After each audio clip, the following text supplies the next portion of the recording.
This is a case file, but this time the evidence itself is in question. Every forensic examination begins with something solid: a body, a weapon, a timeline that can be verified against the facts. This examination begins with something else entirely: your own memory, placed under suspicion by the one person who should have protected it. You remember an argument. They remember a conversation that never escalated. You remember a promise. They remember something you must have imagined. You remember the look on their face.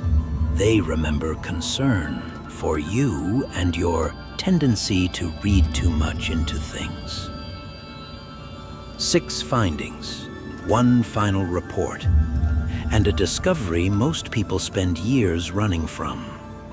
The war was never about what happened. It was about who gets to decide what happened. George Orwell wrote it before most of us were born, in a novel about a very different kind of war. Who controls the past controls the future. Who controls the present controls the past. He was describing a government. But somewhere in your life, a single person learned to run the exact same operation on an audience of 1. Begin. Before we examine what they did, we have to establish what they were. And to do that, we first have to correct what you think this is. Most people describe gaslighting as lying, as manipulation, as someone twisting the truth to get what they want. That definition is comforting, and it is incomplete. A liar wants you to believe something false about the world. A gaslighter wants something closer to the bone. They want you to stop trusting the part of you that can tell the difference. This is not an attack on what you know. It is an attack on your ability to know anything at all. Orwell had a name for the mental architecture this requires. He called it doublethink. The power to hold 2 contradictory beliefs in your mind at once and to accept both of them completely.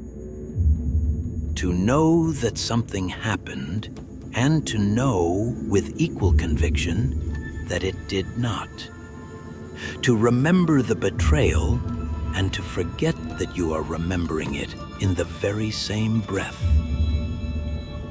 In the novel, this was a skill the state trained into its citizens through fear and repetition until they could no longer locate the seam between the 2 beliefs. In your case, it was trained into you by someone who said they loved you, 1 small correction at a time. It rarely starts with anything you'd flag as a warning sign. It starts with a joke about your memory that gets a laugh. A gentle, "You always do this," delivered with something close to affection. A "You're so dramatic," said with a smile, early enough in the relationship that correcting it would have felt like overreacting to nothing, which of course was the entire point. Orwell described a second mechanism that worked alongside the first one. He called it newspeak, a language deliberately narrowed year after year until certain thoughts became almost impossible to construct, simply because the words for them had quietly gone out of use. You may recognize a smaller version of it. The way "I'm hurt" slowly turned into "I'm probably just tired." The way "that scared me" became "that came out wrong, never mind." The way an entire vocabulary, anger, betrayal, suspicion, got replaced sentence by sentence with smaller, softer words that fit more comfortably inside the version of you they preferred to live with. Not because your feelings changed, because you slowly ran out of language you still felt entitled to use to describe them. That's not what happened. You're remembering it wrong. I never said that. You always do this. Each sentence is small, forgettable, almost reasonable in isolation. Forensic psychology does not study the sentence. It studies the pattern the sentence belongs to. And the pattern has one function: to make the inside of your own head feel like unreliable territory, so that you stop checking it and start checking with them instead. This is the profile. Not a liar, not even in the way you'd recognize it, a manipulator, an editor of you. Here's the part that will be difficult to sit with. You were not chosen because you were weak or naive or easy to fool. You were very likely chosen for the opposite reason. People who do this do not select their targets at random, and they do not select for gullibility. Gullibility is unstable. It corrects itself the moment someone runs into real information. What they select for is something far more useful, a person whose internal compass usually works. Someone who, under ordinary circumstances, can read a room correctly, remember a conversation accurately, sense when something is wrong. Because that is the only kind of compass worth breaking. There is a second quality they look for, one that sounds on paper like a virtue: fairness. The instinct to consider the other side. The reflex that says, maybe I'm not seeing this clearly. Let me think about it from their perspective before I get upset. In most relationships, that instinct is exactly what allows two people to stay close. In this one, it became the door they walked through every single time. And none of it arrived all at once. It couldn't have. You would have noticed, and you would have left. It arrived the way temperature rises in water with something alive inside it. 1 degree and then another, each one too small on its own to be the reason you'd finally decide to get out.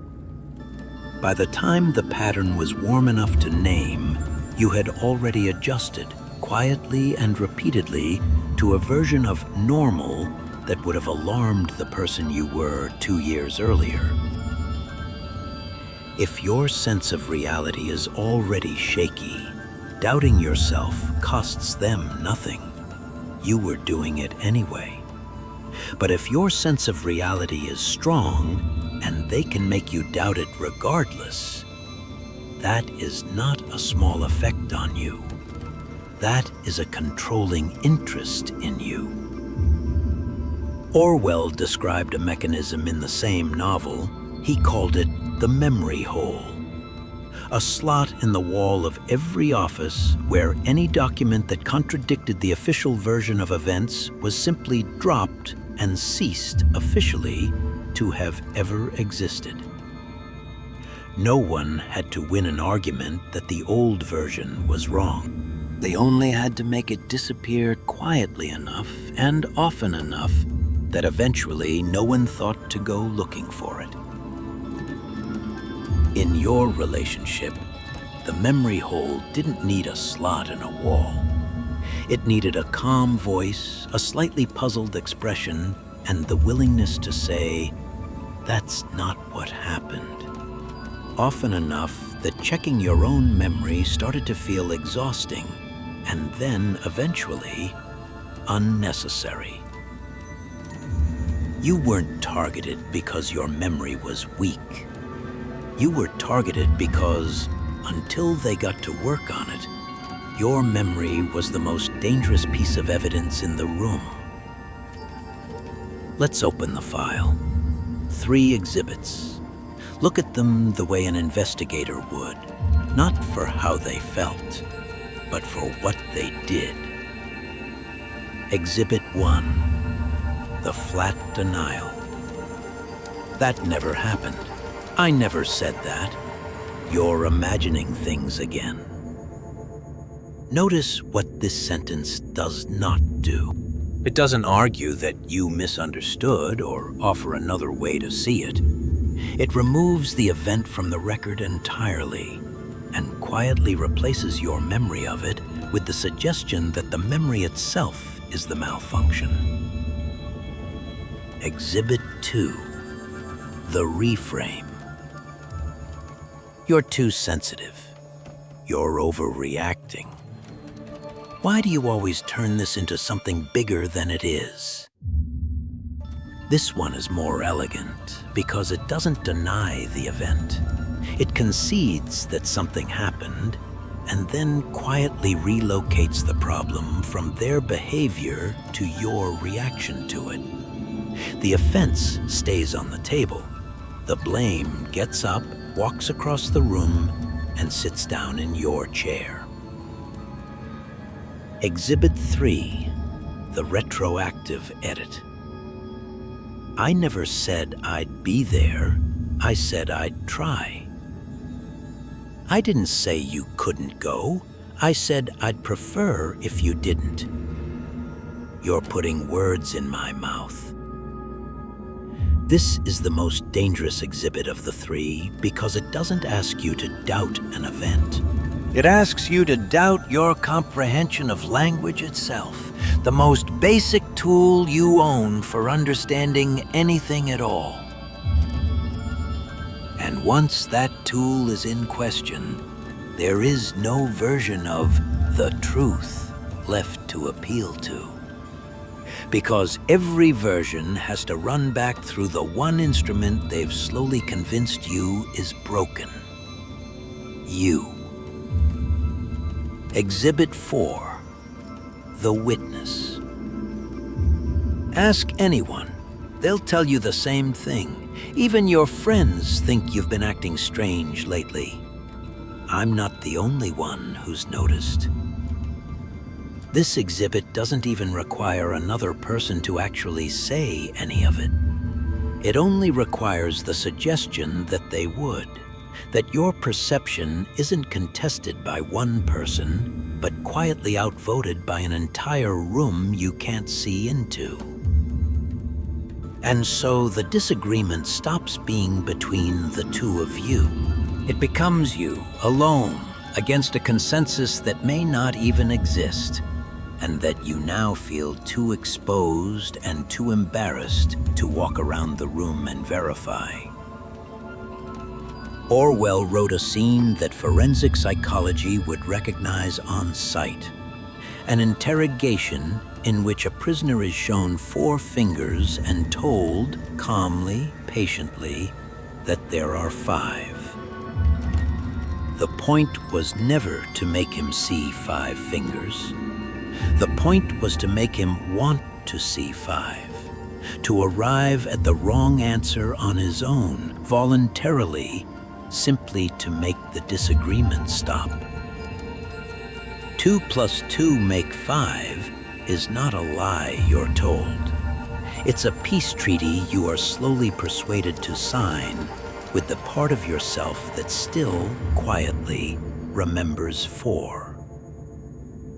You will tell yourself later that you should have seen it, that it wasn't hidden, that you walked past it every day.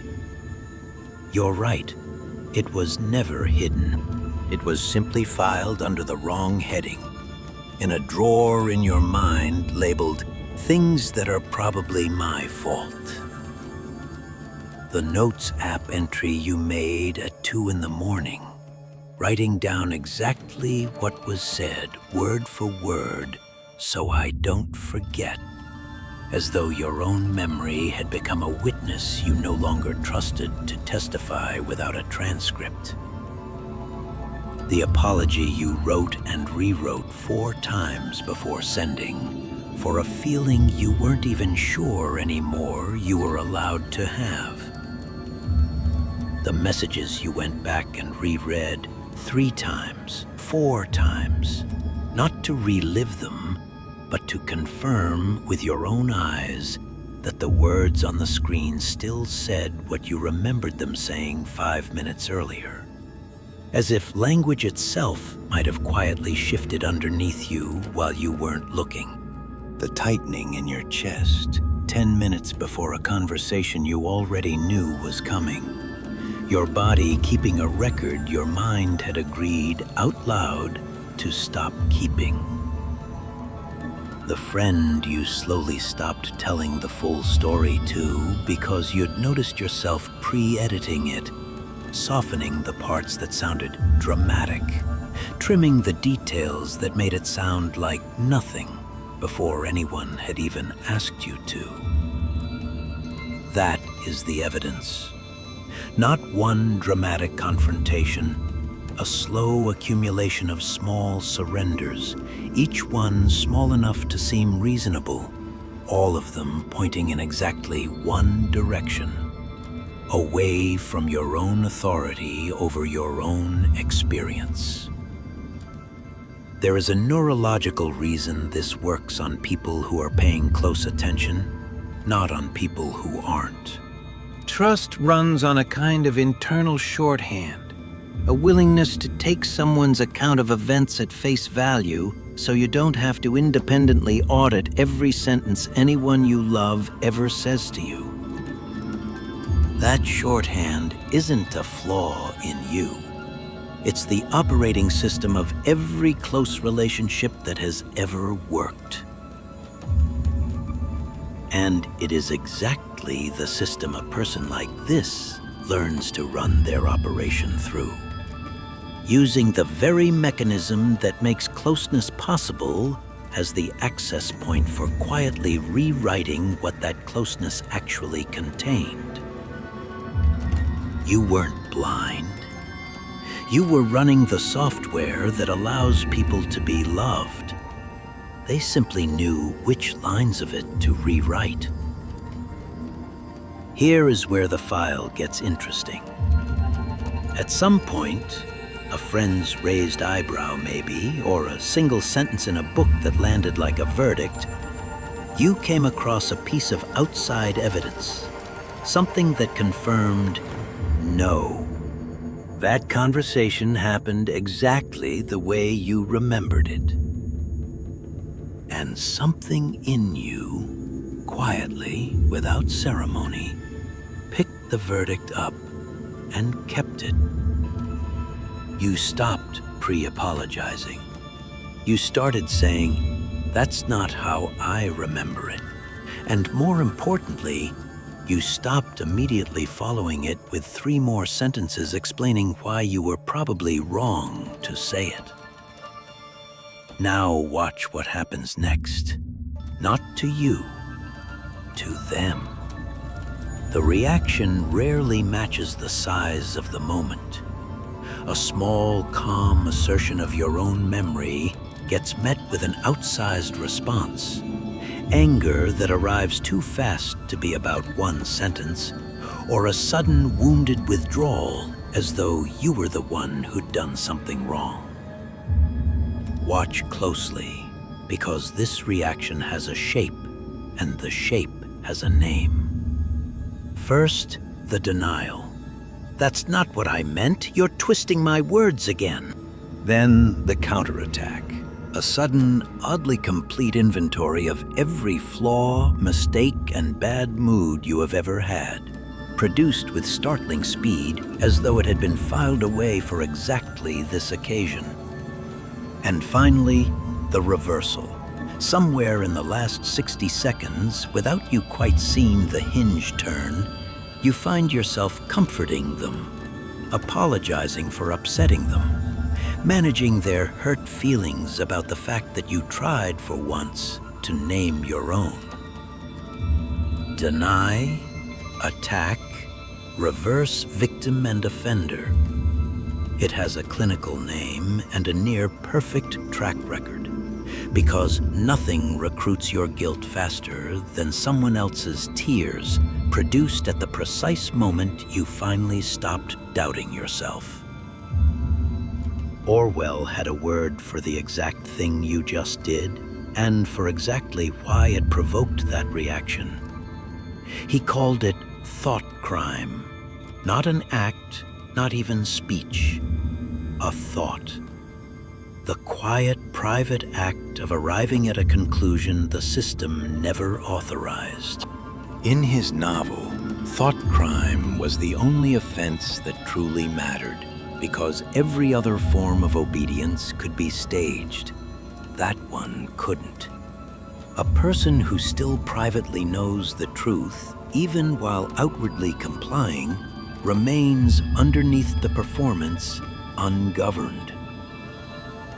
The moment you quietly let yourself believe your own memory again, you committed exactly that crime against a government of one. And somewhere underneath the calm voice and the puzzled expression, they felt the ground move.